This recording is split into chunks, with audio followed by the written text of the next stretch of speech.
I fear the gods did not make me for hunting. Might I sit with you, my ladies? No, of course. Please join us.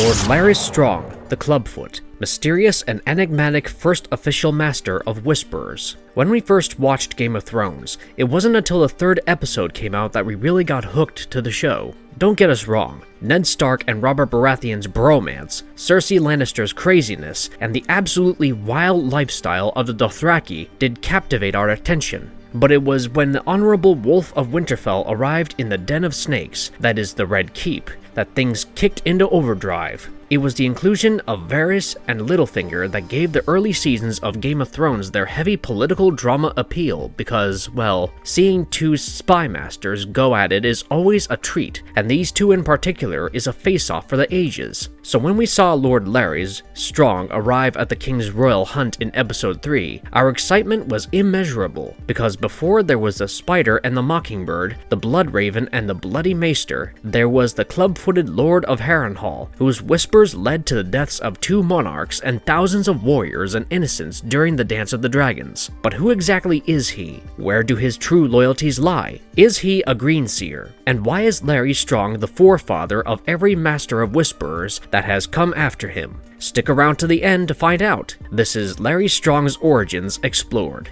And spoiler warning, because there will be a lot of those in this video. Before we go into our explanation, we have a very small request. If you like our content, please support us by subscribing to our channel. This is a small click for you, but for us, it means a lot. Thank you. Let's begin.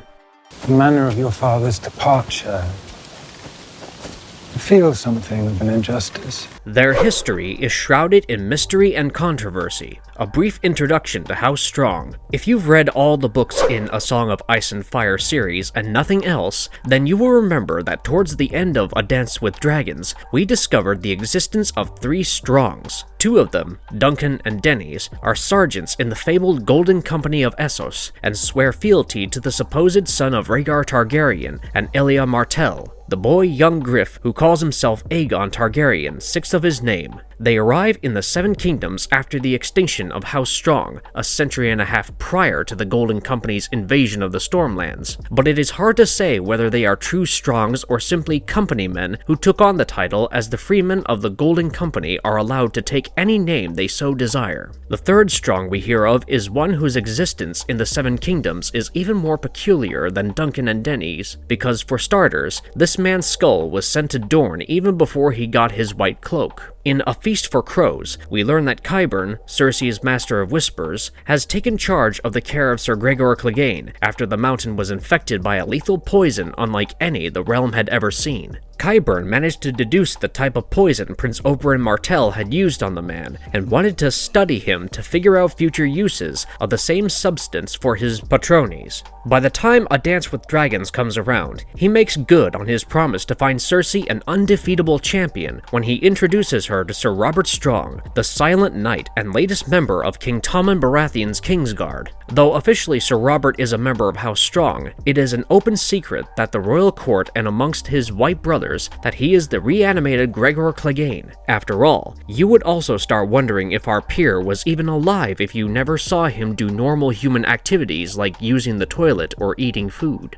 But the first thing that should have given away the plot to the realm was the reanimated mountain's new surname, because as we know from Fire and Blood, House Strong died out soon after the Targaryen civil war known as the Dance of the Dragons, though right before that, they were arguably the strongest house in the realm in terms of sheer political power. Historically speaking, House Strong has never had a massive role to play in the 7 Kingdoms, as they are not known to have been high kings or even petty kings. All that is known of them prior to Aegon's conquest is the fact that they, alongside the Blackwoods and the Brackens, are some of the only riverlords to claim descent from the First Men, and continue to do so following the Andal invasion, though it is unclear on which side they fought. We do not know where the Strongs made their seat, if they ever even had one. But given the fact that they blazoned their arms with the 3 forks of the trident on a white field, it is safe to say that they were most likely situated somewhere near Lord Harroway's town, as the arms of a noble house in Westeros generally reflects their beliefs or their seats of power. Great houses like the Lannisters and Starks emblazon their arms with the great animals that are associated with their families, like lions and direwolves, but others, like House Blackwood and House Tully, emblazon their arms with signs that indicate their origins and their ideologies more. House Blackwood's arms show a flock of ravens on scarlet surrounding a dead weirwood tree on a black escutcheon. The ravens are an indicator of their seat, Raventree Hall, and the 1,000 ravens that visit the Blackwoods' seat every night. The dead weirwood was more likely an alive one before the ancient war between the Blackwoods and the Brackens began, because the former alleges that the latter poisoned the heart tree of their godswood as part of a never-ending family dispute. House Tully, another family that was descended from the First Men, but had become more Andal following their invasion, emblazons their arms with a leaping trout on a field of blue and mud red. In our interpretation of this coat of arms, the trout represents Riverrun, while the blue and mud red streaks represent the streams of the Tumblestone and the Red Fork, the two tributaries upon whose waters the Tully Castle is built. Taking these things into account, we can speculate that House Strong's coat of arms was derived from their location, and that location might have been Harroway's town, as that is the only location in the Riverlands that is placed at the mouth of the Trident, where the three forks meet. Our best guess is that House Strong started out as a First Men house that diminished in stature following the Andal invasion and turned into a group of landed knights sworn to either House Tully or House Harroway, as their first proper mention in history came when the former rose up in rebellion during Aegon's conquest, though we never really find out where their lands and keeps are located.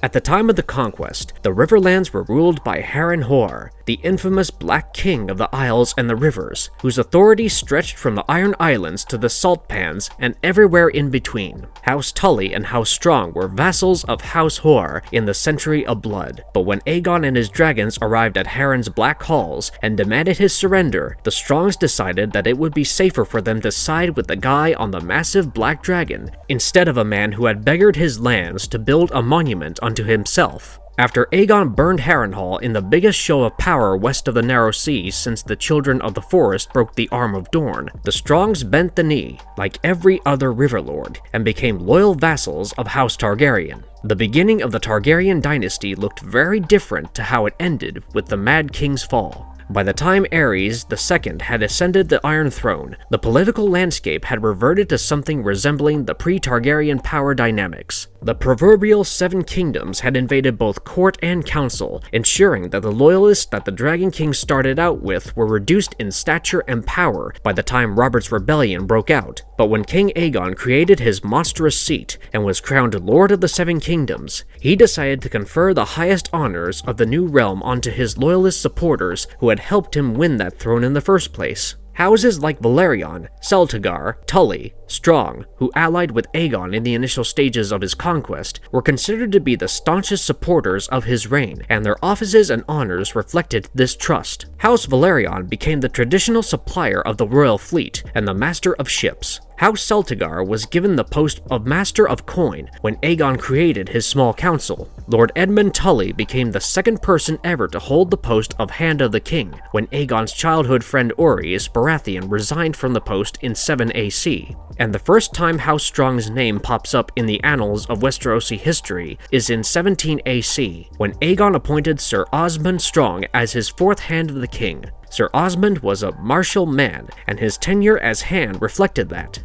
During his 14-year run in the office, he managed to increase the size of the walls of King's Landing and clear the stepstones of the Pirate King Sargoso San alongside Crown Prince Maegor Targaryen on 2 separate occasions. Sir Osmond served ably for 14 years before he, like his predecessor, passed away while in office. The next time House Strong made its name in the Seven Kingdoms was when Sir Lusamore Strong won the great melee held in honor of the completion of the Dragon Pit. Sir Lusamore was a bull of a man, and his charisma charmed courtiers and small folk alike. His victory at the melee earned him a white cloak from King Jaehaerys himself, and Lusamore replaced Sir William the Wasp in the Kingsguard. He served Jaehaerys for nearly 20 years, and while he was unerring in his duties, he wasn't exactly adhering to his vows at all. The Kingsguard is sworn to celibacy, like the Night's Watch after whom their vows are modeled, and Sir Lusamore had taken not one but 3 women to wife, and had 16 children by them. He was gelded and sent to the Night's Watch while his children were scattered across the realm, and he was known forevermore as Lusamore the Lusty, one of the worst members of the Kingsguard. Before he was discovered, though, Lusamore's brother, Sir Bywin, a fine knight in his own right, was awarded Harrenhal as his personal seat, making House Strong the third house to hold Black Heron's cursed castle. Despite his brother's previous mistake, Lord Bywin was not made to suffer the consequences, and after spending over 30 years managing the white elephant that was Harrenhal, he established House Strong as a strong and staunch ally to the Iron Throne. When Jaehaerys called for his Great Council in 101 AC, House Strong agreed to hosting the massive affair at their seat in Harrenhal, and when his successor Viserys took the throne, the acting Lord of Harrenhal, Lord Lionel Strong, was invited to the court to serve on the King's Council as Master of Laws, and so he brought with him all his children, 2 unnamed daughters who became Rhaenyra's companions, Sir Harwin Strong, whom men would call the strongest man in the realm, and his other son Larys, whom the histories will remember with dubious honor at best, and the Clubfoot who tore the realm apart at worst. It is this son whose actions would play arguably an even bigger role than his brother's alleged royal affairs in the events that led to the Dance of the Dragons, and showed the entire realm the worth of a true master of whisperers. That condition must be something very serious. What happiness it is to have been wrong. He arrived in King's Landing and immediately became a confessor, Lord Larry Strong's obscure past. You'd think that the son of the Lord of Harrenhal would have a reputation that preceded him across the Seven Kingdoms, and yes, this was the case for Lionel's oldest son Harwin, but he had been married thrice and sired 3 more children, and no one would have thought that the one to outlive his entire house would be Larys. Given that Lionel had 3 wives, if we go by the logic that he sired a child from all 3 of them, then there's a pretty good chance that Larys was born to a woman who was not Harwin's birth mother. It's also possible that Larys was Lionel's second wife's son, given how the hierarchy seemed to have worked in the Strong family. But other than these few details, literally nothing is known about his childhood or upbringing, except for the fact that he was born with a twisted foot, which in later years earned him the sobriquet Clubfoot. Now, Larys' condition is something that can be treated easily in the 21st century, but in the medieval setting of Westeros, it was as good as having been strapped with a bear trap from birth for life.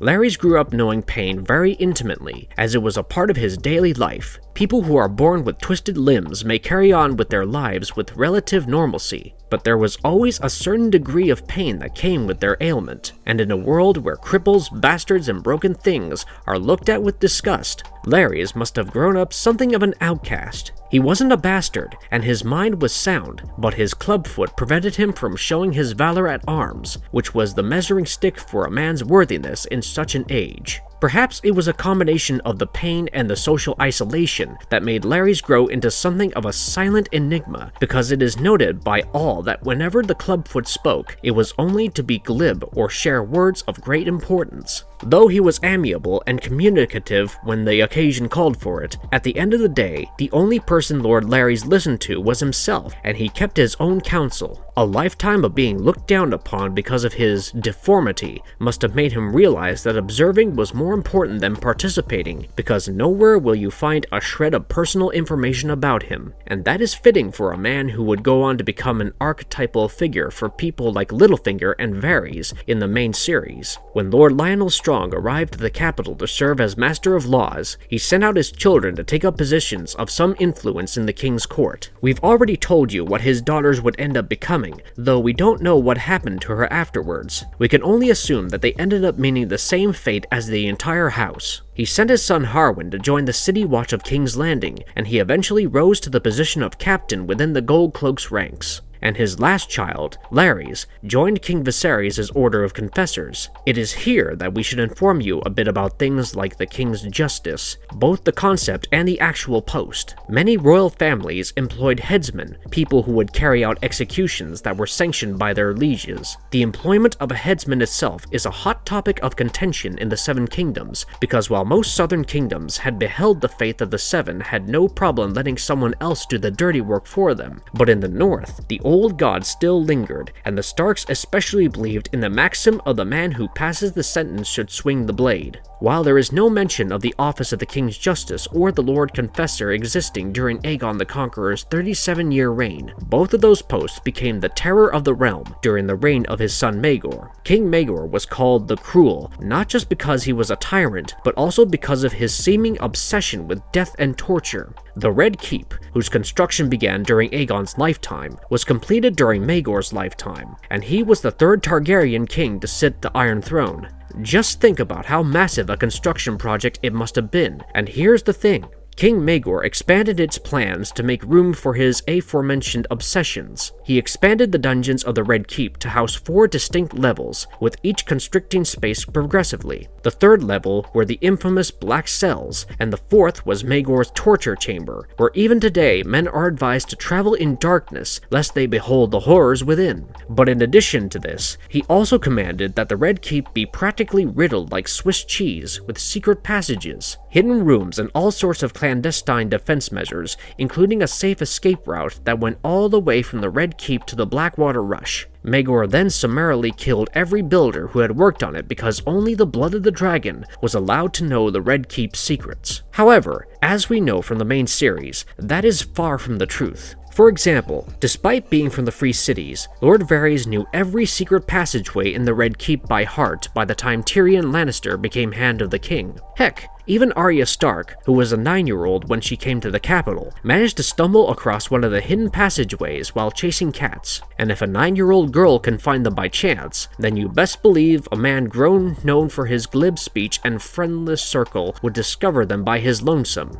And the job that he was assigned made it perfect for him to stumble across the exact same passage that Arya would prowl decades later. Larys joined Viserys as a confessor, which is a flowery term for torturer, and seemingly thrived in the position. Being a man who was familiar with pain since his infancy, Lord Larys was, in a very dark sense, the perfect man for the job. In fact, we'd think he'd give the tickler a right scare if they ever crossed paths. But this also put him in close proximity to the dungeons, where when he was not gleaning secrets from the criminal element of King's Landing and Westerosi royalty, he was free to roam about as he pleased. It wasn't as if Larys had things to attend to, as because of his disingenuous behavior, he did not have any friends to speak of. And because of his deformity, people weren't exactly flocking to talk to him either. As we've mentioned before, medieval society did not exactly look favorably upon people suffering from deformities. So Larys walked the secret pathways of the Red Keep and learned the secrets of the Crown's enemies using confession, pain, and patience as his weapons. And these would become weapons that he would eventually put to use, but not on the side you guys might think at first glance. Wisely, Lord Larys. You had no such worry about the wine, surely. Meat without wine is also a... Lord of Harrenhal, Lord Confessor, first Master of Whisperers, and alleged killer of his entire family. Larys Strong before the Dance of the Dragons. 4 years after Larys started working as a confessor for King Viserys, his father became the Hand of the King. Lord Lionel was a great military commander and had served ably as a stern yet just master of laws for 4 years. For the next 11 years, he would continue to give his king sound political advice and manage to keep the peace together in the Seven Kingdoms, while Otto Hightower's schemes and plots remained at Old Town with him. During this time, his sons would also see their fortunes shine presumably, because we know for a fact that Harwin became a suitor to Princess Rhaenyra and then became her sworn shield, replacing Lord Commander Criston Cole of the Kingsguard in both position and role as lover, allegedly.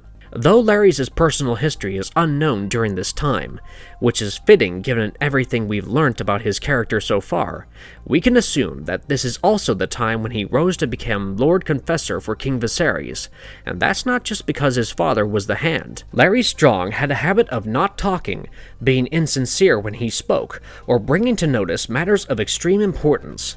All qualities befitting an expert torturer and eventual spy master. We can just imagine him addressing the small council, making veiled references to how certain captives gave up some interesting information after Larys put them to sharp questioning. He is called a cunning and enigmatic man by all accounts, and those qualities are indeed required to rise to the post of Master of Whisperers, which he had by 127 AC, but it is unclear when he took over these posts, so we're suggesting that he became Lord Confessor first under his father's tenure as Hand of the King, and then rose to Master of Whisperers when Otto Hightower resumed his duties.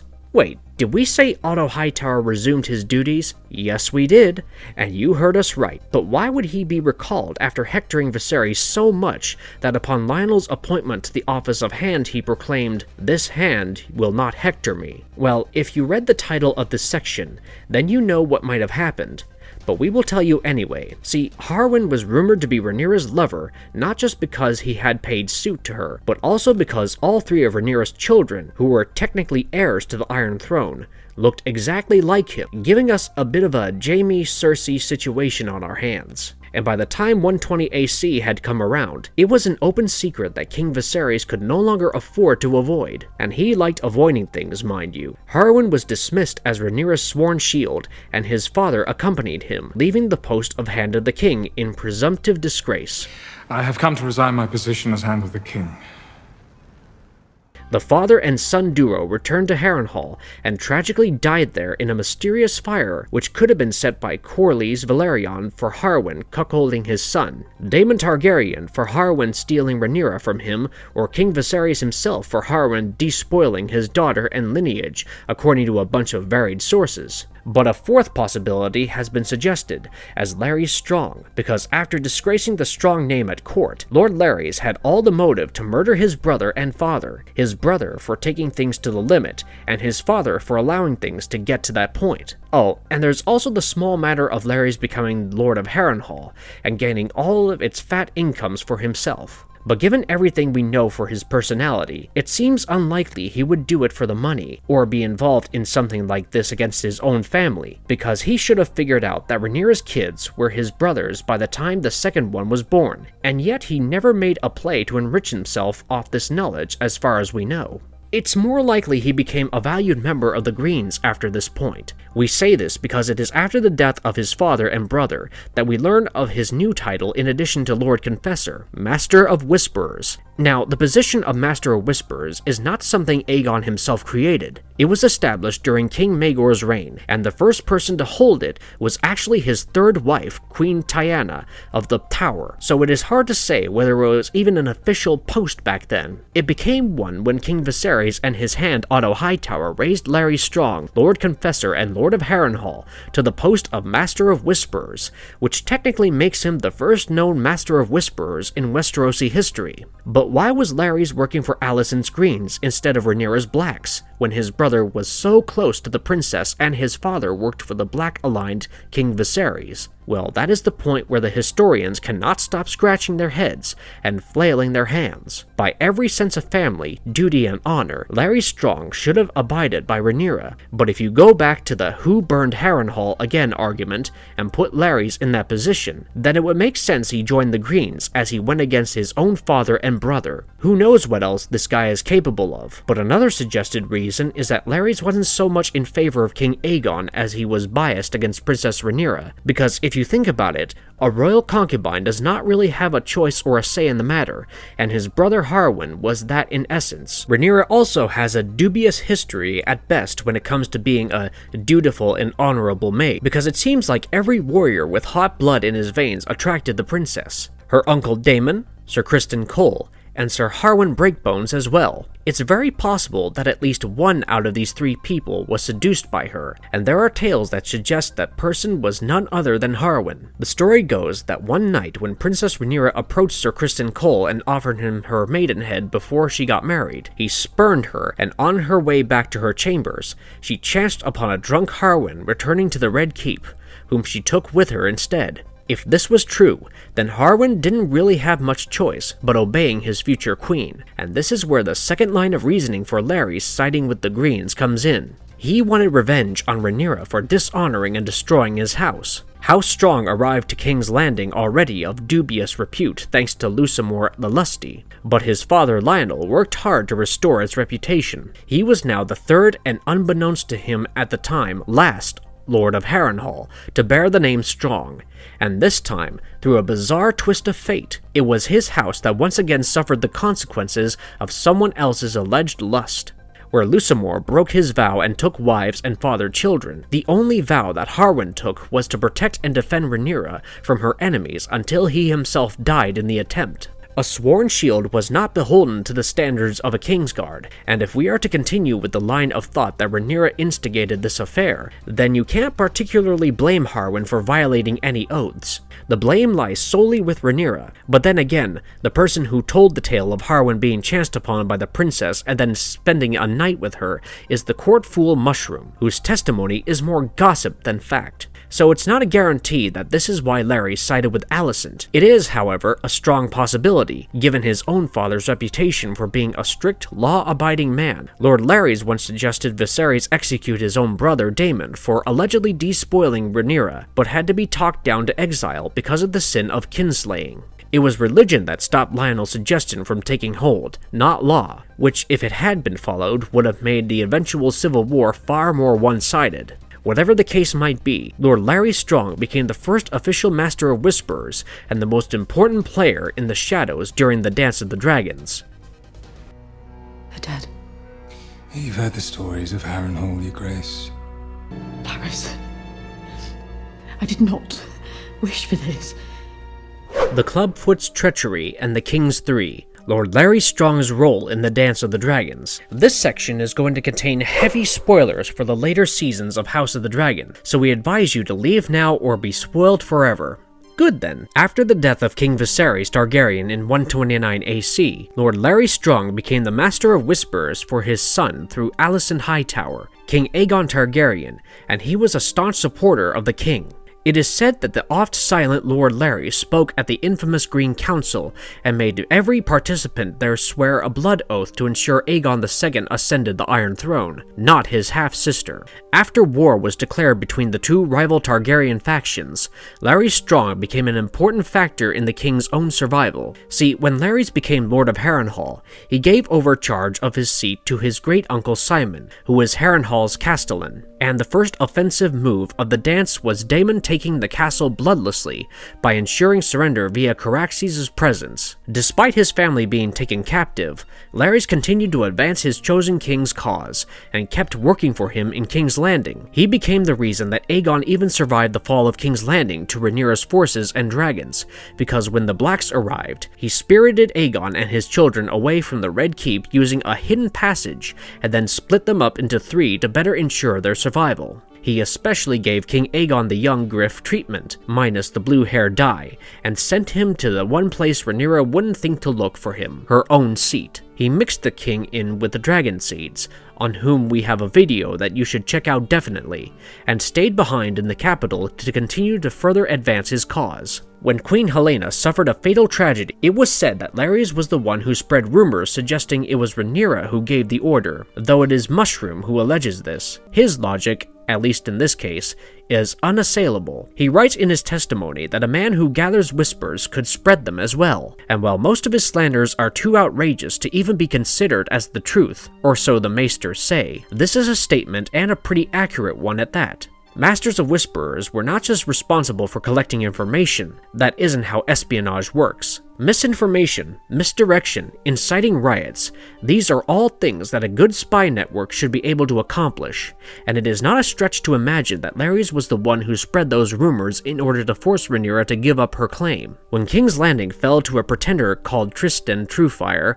during the Moon of the Three Kings, it was Larys Strong who ensured that he was dealt with diplomatically and swiftly, as his men had taken most of Larys' valuable political allies hostage, and appearing indispensable to the pretender was his best shot at getting them out safely.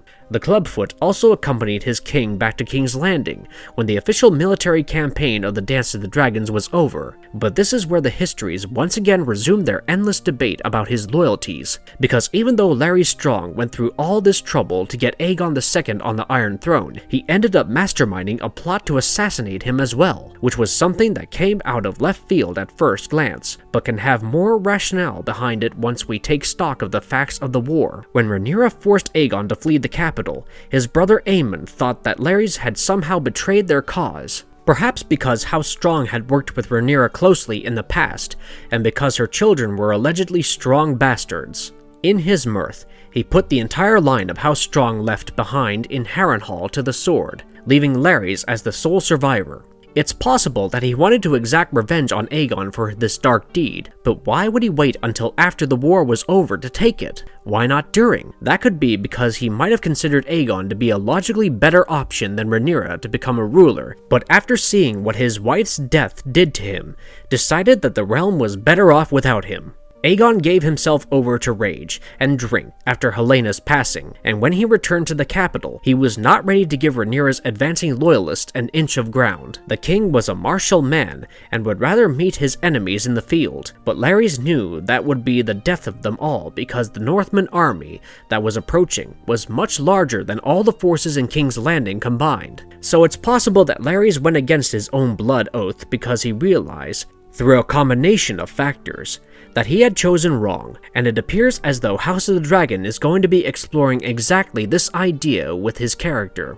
Is he a Greenseer? Lord Larys Strong in House of the Dragon. As you guys know by now, House of the Dragon's timeline is very different to Fire and Blood's, and Larys Strong's arrival on the scene too differs heavily from the books. He is introduced in episode 3 on the second name day of Prince Aegon, when he should have been serving as a confessor already, and he seems to not be involved with torture at all so far, choosing to blend in as a courtier. But the way he moves itself shows you the man he is going to become in the future. When Larys enters the royal tent, he goes straight for the area where the ladies are sitting and introduces himself as an unwanted invalid on a hunting ground, and could he sit with them pretty please? They of course acquiesce to his requests, and he takes his seat, but if you notice carefully, his eyes are darting all over the place, memorizing the conversation, reactions, and responses, sussing out who is about what and whom he should be trusting. His reaction to Rhaenyra owning Lady Redwine suggests he wasn't too amused with that exchange, but his reaction to Rhaenyra giving Alicent the cold shoulder is as if a shark had just smelled blood in the water. He follows up on this by learning that Rhaenyra had been given moon tea by Grand Maester Mellos, and then positions himself in such a way that Queen Alicent chances upon him when she visits the Godswood. There, Larys draws an analogy between her and a Braavosi flower, before asking her in a backhanded fashion about Rhaenyra's health. He'd learnt of the Grand Maester giving the princess a tea, you see, and was terribly worried about her, though his face said the words that his mouth was clearly hiding. Your best friend lied to you about sleeping with someone and losing her virginity. This prompts Alicent to inquire after this fact to Sir Criston Cole, thinking her sworn shield would have an idea if Daemon did something to the person he was sworn to protect. But she is shocked to learn that it was Criston himself who had deflowered Rhaenyra, confirming Larys' insinuation. In 2 short scenes, he has already established himself on par with Littlefinger and Varys combined. Yes, drop your Littlefinger plus Varys equals Larys memes in the comments section. But jokes aside, he has to be the most suave yet silent finesser of the Game of Thrones, because with one conversation he basically destroyed a friendship and ensured that doubt would be cast on Rhaenyra's truthfulness for the rest of her days. The next time we see Larys is at the wedding feast, where he notes to his brother that Alicent's green gown isn't just for show. He tells Harwin that when Old Town declares war on someone, their beacon fires burn green to summon their bannermen, and that this was essentially Alicent declaring war on Rhaenyra. The look of pure joy in his pained face is everything, and the discussion he seems to be having with Alicent about friends in the trailers for episode 6 all but confirm that he will be joining the small council soon on screen. But is Larys Strong a Greenseer? Because after that utterly disturbing ending to episode 5 of House of the Dragon, speculation has been running wild that this might be an actual possibility. Ask yourself this question: how did Larys find out that Rhaenyra was delivered moon tea? He wasn't there to witness it himself, and the only person we saw in that scene other than Rhaenyra and Melos was Criston Cole, her sworn shield. And then at the end of episode 5, the camera focused on a couple of rats who were drinking the life's blood of the now deceased Knight of Kisses, Joffrey Lonmouth. Is it possible that these two things, which happened at the end of episode 4 and 5 respectively, are connected to one another? And is it possible that Larys Strong is that connection? Any fans and channels tend to think it is, and this claim is not entirely without merit. It's true that if Larys could be a Greenseer, House Strong claims descent from the First Men, and we know that men with the First Men's blood in their veins have the power to warg and eventually become Greenseers as well. The Starks are a cop-out example for this speculation, so we'll draw your attention to some of the true remnants of the First Men, the Wildlings. Orell was a Wildling who controlled 6 different animals at the height of his power, and was Mance Rayder's main scout during his march on the Wall. So yes, if Larys was a Greenseer, it would make everything that he knows about the Rhaenyra-Alicent beef understandable, because a Greenseer can see through not only the eyes of animals, but also the werewoods. Where did Alicent accuse Rhaenyra of losing her virginity? You guessed it, in the Godswood, in front of the Heart Tree. And as for how Larys knew about the tea, it's possible he skin changed into a raven or a rat, as the ending of episode 5 seems to suggest, and saw the entire thing go down himself. There is even evidence that sorcery reigned in his household before he became to King's Landing himself, as in the books, his alleged bastard sister Alice Rivers was apparently a sorceress who could see visions in flames. It is how she guides Aemon to his last stand against Daemon, and how she allegedly takes control of the entire garrison after Aemon's death as the Witch Queen of Harrenhal. But here's the thing, we don't think this is true at all. For starters, sure, Criston Cole was the only person who saw Melos take the moon tea to the princess's chambers, but it wasn't as if Melos apparated into that hallway. He must have passed a dozen guards on his way there, or serving girls and kitchen wenches, any of whom could have been informing on Rhaenyra for him. As we have noted from our breakdown of his character from the books,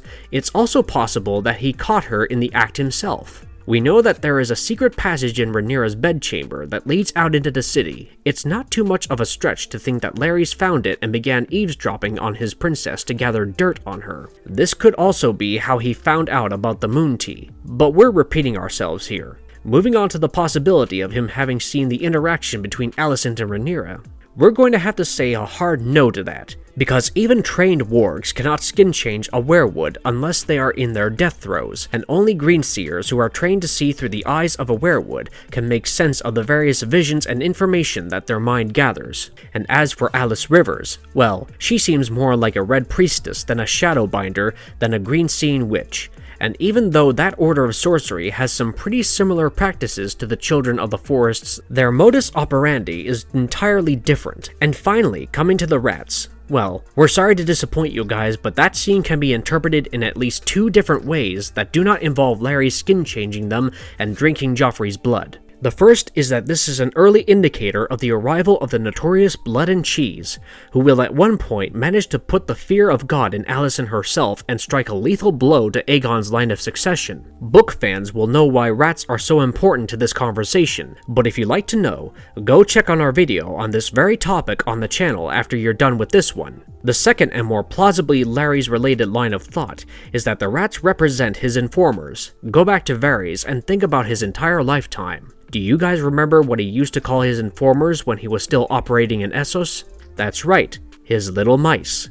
We've already seen that children are still the preferred espionage agents of Westeros' spy masters, thanks to Mysaria's betrayal of Daemon's trust in episode 4. It is more likely that the rat drinking the blood of Joffrey Lonmouth represented Larys Strong himself, whose information acquired through one of his own little mice had struck a blow at a princess he judged unfit to be queen, and he was now dining on the first blood he had drawn from her beloved's beloved. It'll be very refreshing to find out that Larys Strong is a Greenseer, because there is precedent for sorceress masters/mistresses of whisperers. The Lady Tyanna was infamous for practicing the black arts, and it is said that during her reign in the Red Keep, no space was safe for the rats and ravens were her spies. Years after Larys' death, the great bastard Brynden Rivers, also known as Lord Bloodraven, served as a brutal spy master for 4 kings, starting with Daeron the Good, after whose reign the office of Lord Confessor was never filled, presumably because Bloodraven took it upon himself to do the torturing.